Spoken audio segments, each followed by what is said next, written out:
18வது மக்களவையில் முதல் கூட்டம் தொடங்கியதும் இடைக்கால சபாநாயகர் பத்ருஹரி மக்தாப் தேர்வு செய்யப்பட்ட எம்பிக்களுக்கு வாழ்த்து தெரிவித்தார். இதன் தொடர்ச்சியாக புதிய எம்பிக்கள் பதவியேற்க தொடங்கினர். பாஜக எம்பிக்களின் பலத்தை கைத்தட்டல் முழக்கங்களுக்கு மத்தியில் பிரதமர் மோடி நாடாளுமன்ற உறுப்பினராக பதவியேற்றுக் கொண்டார். நாடாளுமன்றத்தில் மத்திய கல்வி அமைச்சர் தர்மேந்திர பிரதான் புதிய எம்பியாக பதவியேற்ற போது நீட் என எதிர்க்கட்சிகள் கோஷம் எழுப்பின. நாடு முழுவதும் நீட் தேர்வில் முறைகேடு என்ற போராட்டம் தொடர்கிறது. 18வது முதல் கூட்டத்தொடரில் இந்த விவகாரத்தை எழுப்ப எதிர்க்கட்சிகள் திட்டமிட்டுள்ளன. கூட்டம் தொடங்கிய முதல் நாளில் மத்திய அமைச்சர்கள் எம்பியாக பதவியேற்ற போது கல்வித்துறை அமைச்சர் தர்மேந்திர பிரதான் எம்பியாக பதவியேற்க வந்தார். அப்போது அங்கிருந்த எதிர்க்கட்சி எம்பிக்கள் நீட் என முழக்கமிட்டது சற்று பரபரப்பை ஏற்படுத்தியது. 18வது மக்களவையின் முதல் கூட்டம் தொடங்குவதற்கு முன்பு நாடாளுமன்ற வளாகத்தில் இந்தியா கூட்டணி எம்பிக்கள் போராட்டம் நடத்தினர். சோனியா காந்தி, ராகுல் காந்தி, TR பாலு, கனிமொழி உள்ளிட்ட எம்பிக்கள் போராட்டத்தில் கலந்து கொண்டனர்.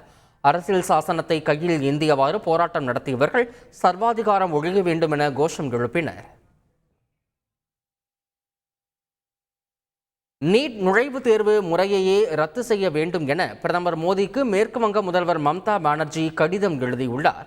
அவர் எழுதியுள்ள கடிதத்தில் வினாத்தாள் கசிவு, ஆள் மாறாட்டம் உள்ளிட்ட நிகழ்வுகள் மருத்துவ கல்வியின் தரத்தை சமரசத்திற்கு உட்படுத்துவதோடு நாட்டில் மருத்துவ வசதிகள் மற்றும் சிகிச்சைகளின் தரத்தையும் வெகுவாக பாதிப்பதாக தெரிவித்துள்ளார்.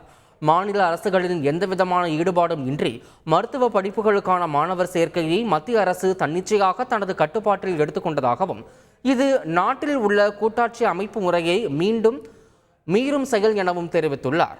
தற்போதைய நீட் தேர்வு ஊழல்களுக்கு வித்திடப்பட்டிருப்பதாகவும் வசதி படைத்த மாணவர்கள் மட்டுமே பயன்பெறுவதாக தெரிவித்துள்ள மம்தா, ஏழை மற்றும் நடுத்தர வர்க்கத்தைச் சேர்ந்த தகுதியுள்ள மாணவர்கள் பெரிதும் பாதிக்கப்படுவதாக குறிப்பிட்டுள்ளார். எனவே நீட் தேர்வு முறையை ரத்து செய்துவிட்டு பழைய முறைப்படி மாநில அரசுகளை மருத்துவ மாணவர் சேர்க்கைக்கு நுழைவுத் தேர்வுகளை நடத்த வேண்டும் என பிரதமர் மோடிக்கு மம்தா பானர்ஜி வலியுறுத்தியுள்ளார். செய்திகளை உடனுக்குடன் தெரிந்து கொள்ள உடனே சப்ஸ்கிரைப் பண்ணுங்க.